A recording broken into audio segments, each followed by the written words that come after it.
Nahihirapan ka ba maghanap ng clients? Well, this video here will show you how to find new clients or grow your business through marketing. So especially for service solopreneurs. So let's talk about this real quick. Before you spend a peso on marketing, get clear on who you help and what they're really buying. So tip one, sell the result, not the service. Ano ibig sabihin nun? People don't want a quarter-inch drill. So ayaw nila ng drill. Ang gusto nila is yung butas na ginagawa ng drill. So a quarter-inch hole. All right? A client doesn't want a massage. They want to stop waking up in pain. Lead every post and pitch with the outcome, not the how. So, ganun din ako. I don't really care how it's done. Just get it done the right way, syempre. Tip number two, niche down to one ideal client. So, dapat gumawa ka ng avatar. Pick one ideal client for now. Brides-to-be, stressed execs, postnatal moms. Everyone is not a niche. The narrower your message, the louder it lands with the right person. So an example of that is when you're trying to be everything to everybody, you're speaking to nobody, okay? And another great tip here kasi is if you're starting a business and you're marketing, it's a lot easier to sell the same thing to a certain demographics. Kesa you're trying to, be a plumber, a trainer, a fat loss expert, a rehab specialist.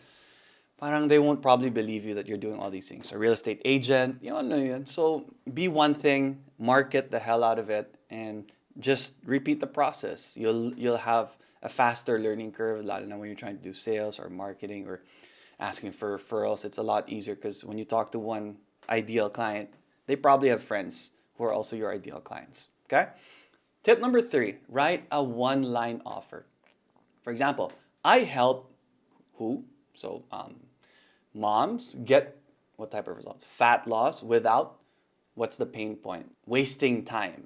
Okay, so I help who get result without pain. Okay, so I help moms get abs without all the heartache or wasted time.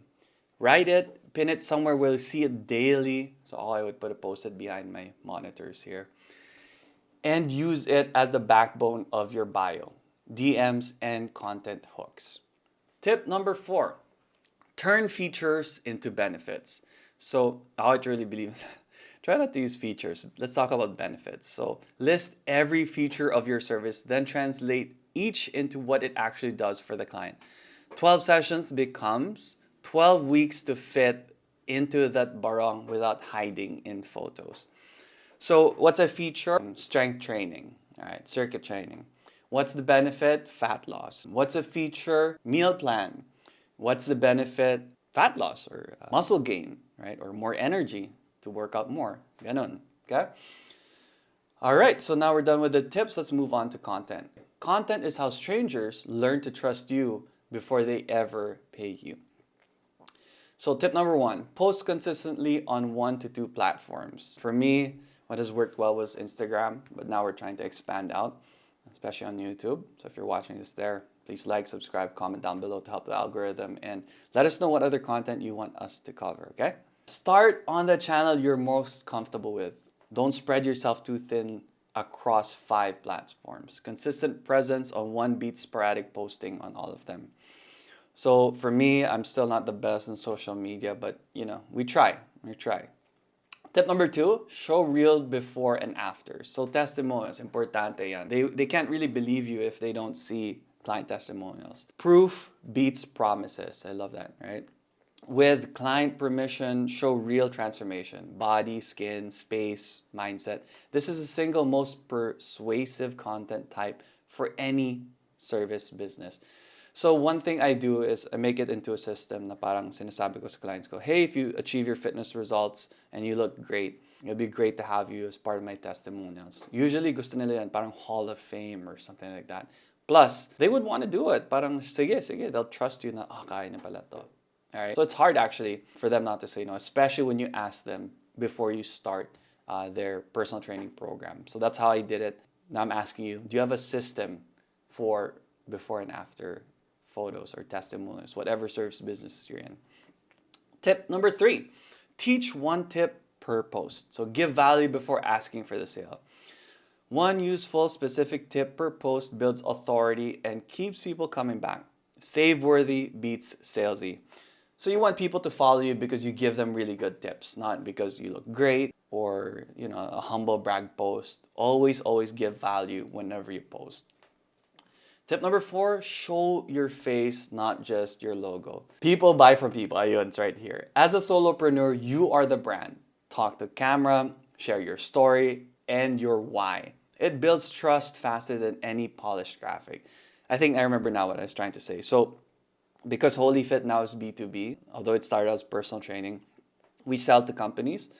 There always has to be a face because that company, it could be the HR, it could be the business owner, it could be the CEO or the health team, whatever it is. They want to know who's behind HoliFit. And that's why you see a lot of me in the posts. Okay, so next would be leads. You don't need a big budget. You need one working system to turn strangers into leads. So, tip number 1, build one lead magnet. Importante yan. A checklist, a calculator, or guide that solves a small problem like now. So for example, skincare prep before your wedding, or 5 signs your posture needs a massage. Trade it for an email or a number, not a hard sell. Because you have to nurture that lead. So for me as a personal trainer, it would be like parang calorie counter, right? Understand how many calories you need in a day, or macros, which means proteins, fats, and carbs, in order to achieve your fitness results. It could be something like that. Or it could be a checklist on how to build a perfect exercise program for yourself. So something that they can use, because you want to give your target market something that they need. And if they get something for free and it's useful, then maybe they'll book a consultation with you. So again, you give that to them in return for their contact details, right? And then you just have to nurture that lead. You can't just sell them in, the first time you meet them. You have to build that trust, okay? And that's where we go to tip number 2, mine your warm list first. So you already have a warm list. Most beginners never look at it. Past clients, old contacts, friends of friends, batchmates, whatever, past colleagues, people you used to work with. Your first 10 paying clients are often already in your phone. So ask yourself, who are these people? One thing I highly recommend is if you're starting out in your business is do it for free and then use these people as your testimonials. And then if they become your testimonials and then you post it or they post about their success, then you'll get warm leads from them, okay? Tip number 3, use a value first DM playbook. So never open with a pitch. Comment, engage, offer something useful, then invite the conversation. A DM that gives before it asks doesn't feel pushy and converts better. Okay, so always when you do that, I don't really like asking for the sale right away. Okay, so tip number 4 is cross refer with a complementary business. This is actually what grew my business. Right? I belong to a referral organization. So, for example, here a salon and a spa, an esthetician and a derma clinic, a nutrition coach and a gym. Find the business that shares your ideal client but isn't a competitor and refer to each other. So for me, it would be like a chiropractor, a physiotherapist, a nutritionist, an acupuncturist, certain clinics, right? Weight loss clinics, stuff like that. All right, now we move on to referrals. So this was how I really grew my business, by asking for referrals and creating a system on how to ask for referrals. Okay? Your happiest clients are your cheapest, most trusted marketing channel. Okay? Tip number 1 is make asking for referrals a habit. That's what I said just earlier. I had a system. Okay? A habit is a system. So build a simple referral system. Who to ask, when to ask, right after a win. So after a weigh-in, that's when I would ask. Or after I sign them up as a new client, I'd ask, hey, who else can I help achieve their fitness goals? All right? And what to offer. Don't leave it to chance or memory. There's no harm in asking, especially if you're creating good value for your clients. They'll be happy to refer you their friends because they're achieving results. Tip number 2, capture testimonials at the moment of the win. Ask right when the results land. The reunion glow up, the pain-free morning. That's when gratitude and words flow easiest. Don't wait weeks. So when we would do weigh-ins, they lost 10 pounds of fat. And they'd be like, oh, I'm so happy. And then it's like, oh, great, perfect. Can I ask you for a testimonial? It could be written, it could be a video, it could be a photo, and then just text on top of it. And they'd be happy to do it because they're grateful that you helped them achieve their goals. Okay. Tip number 3, join one local group where clients already are. So that could be Chamber of Commerce, BNI, so I used to belong to that, Toastmasters, I used to be part of that as well, a Facebook community, a religious or parents group. Pick one consistently rather than networking everywhere thinly. Okay? Highly recommend belonging to a group that you can resonate with and that people like you because you're like-minded. I've been to other groups where I wasn't really appreciated. Maybe it was me, maybe it was my style. So they're great people though. You have to find the right group. Right? You can't be everything to everyone, like I said earlier. Tip number 4, offer a small referral incentive. A discount, a free add-on, or a small credit for both the referrer and the new client removes friction and makes referring feel rewarding, not awkward. So that's something I always did. I would reward my clients even if I did not get a referral, just for the act of them trying to refer me someone. You have to reward them for even trying. Okay? So discount, a free session, bring a friend workout, whatever it may be, a free shirt, you'd be the best judge of that. Next, sales. Most Filipino service solopreneurs don't have a marketing problem. They have a follow-through problem. Close what you already attract. So true. From my experience in Canada, we're really into systems and sales. And we're not shy to ask for the sale, as long as we do our job right. But here in the Philippines, it seems like we're afraid to ask for the sale. And people we're trying to sell to are afraid to reject you and say no because they don't want to hurt your feelings. And that's unfortunate. For me anyway, I don't really like it that way. So ask yourself, do you have a system that you follow? All right? And surprisingly, there are a lot of, even big companies, parang mano-mano yung mga follow-up nila, bahala na, or pen and paper, or a simple spreadsheet. They don't really have a CRM. And this is true, like they have like hundreds of employees. They don't even really use AI. I'm sorry, I don't know why I started coughing today. But the work must be done, and I need to put out content. All right, tip number 1, use the 5-step objection process. Yes, there's an objection process. Ideally, they shouldn't object or have any apprehensions because you build rapport, you gain their trust, and then you make the sale.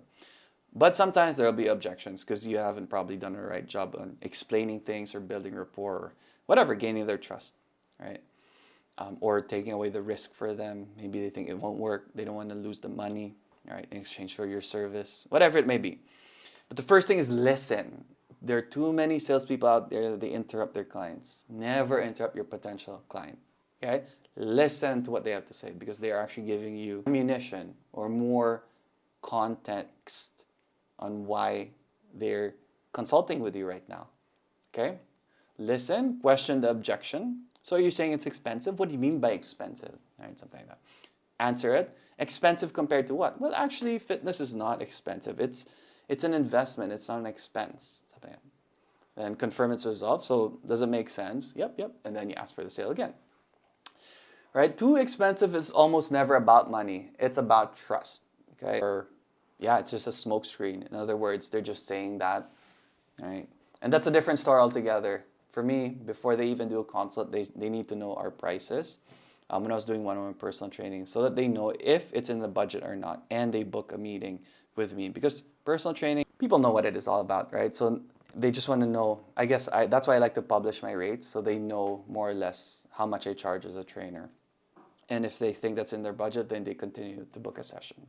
Anyway, that's a topic altogether for another video. Tip number 2, present 3 packages anchored to outcome. So price around the result, not the hours.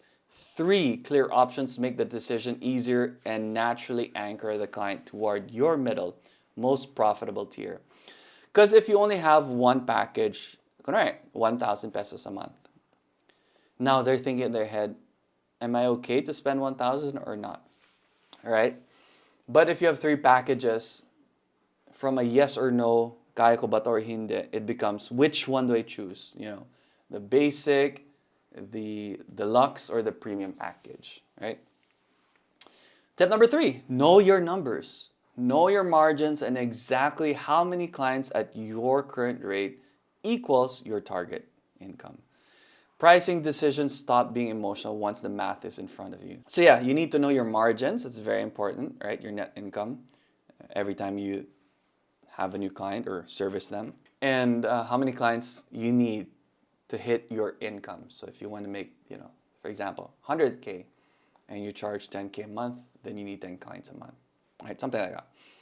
Because once you know your budget, then it's a lot. You don't have to sell kasi medyo garapal ka or in need ka, needy. They might think na, yun nga. But you want to sell because you want to help them or because they want to hire you, because you know you can help them, not because you want to make an income. Okay, never do that. Yes, you should be making an income, right? Doing what you do. But you shouldn't be making money because, or getting a new client because kulang ka sa pera. Tip number 4, follow up 2 to 3 times before you give up. Actually, what we do is about 7 times, especially if it's B2B, it takes time, right? And you just need to keep the line of conversation warm. So you always have to follow up. Hey, how are things going? And then don't just follow up, but give them a tip. FYI, every week that's delayed, you're 1 week longer away from your achieving your goals, you're delaying, yada yada, stuff fine. So always follow up and then give something of value to them so that you're not just following up and nagging them. That's really bad. All right, you want to also create good content for them when you follow up. So most clients say yes on the second or third follow-up, not the first. A polite, value-adding nudge at 48 hours and again at 5 days to recover deals that look dead. Think about it. Put yourself in your shoes. When you're buying, it's never the first time that you hear about something that you buy, right? You think it through. So there's nothing wrong with following up and asking them as long as you're not nagging or bothering them, okay? Now, lastly is a system for your marketing. Systems are what let a solopreneur act like a small team without hiring one yet. And if you don't have systems, you're just doing things like mano-mano, bara-bara, whatever it is, being reactive, okay? You should be proactive. So tip 1, track every lead, all right? Their name, source, so lead source, where did you find them? Was it Facebook? Was it an event, a trade show, whatever it is? Are they pre-qualified? So do you know if they're the right client for you, right? Do they have the budget? Did you close them? Was there objection? If so, what was it? And did you overcome it and how? What's the amount? How much did they buy? Did they renew? Stuff like that, okay? You can't improve what you don't measure, and you'll quickly see which lead source actually converts. So for me, when I start to see all these sales, our conversion rate, and most of it is coming from a certain lead source, we put more of our marketing time and budget towards that lead source. Say, for example, Google. So we work hard on making sure we rank on Google. Tip number 2, automate your follow-ups. So pull every lead into a funnel and automate reminders so follow-ups happen even when you're busy delivering the service. The system should run without you remembering. Automation is key, just like systems. So how are you automating following up? Because it should be automatic. You're just following up, giving them content. Hey, by the way, here's some more tips. It could be general stuff anyway, but if you want it to be more customized, especially if free time and you're trying to build up your list of clients, then fine, it could be customized. But eventually, trial and error, through practice, you should automate this. Tip number 3, batch content weekly. So just like how I shoot content, I shoot them by batch. Same thing, we schedule post by batch, our email list, our free reports, whatever it is. So it's easier to just batch things than rather than going from one thing to another, okay? And then just being reactive. That day, for example, Mondays will be content. Tuesdays will be follow-ups. Wednesdays will be working with clients. Thursdays, working with you're a solopreneur, so not a team. Research, whatever it may be, right? Ideally, you want to batch it. Now, if you can't batch per day, then it would be certain hours of the day. Okay? Save your energy, so you have to keep changing your thinking every few minutes or hours. Tip number 4, review and raise rates on a schedule. So I would raise my rates for a few reasons. When I'm fully booked, blind demand. When I got more accreditation, so I took a new course. And you do it weeks or months prior to you raising your rates. So you actually inform all your clients, hey, by the way, I'm raising my rates. But before I do, I just wanted to let you know so you can renew at the current rate that we have.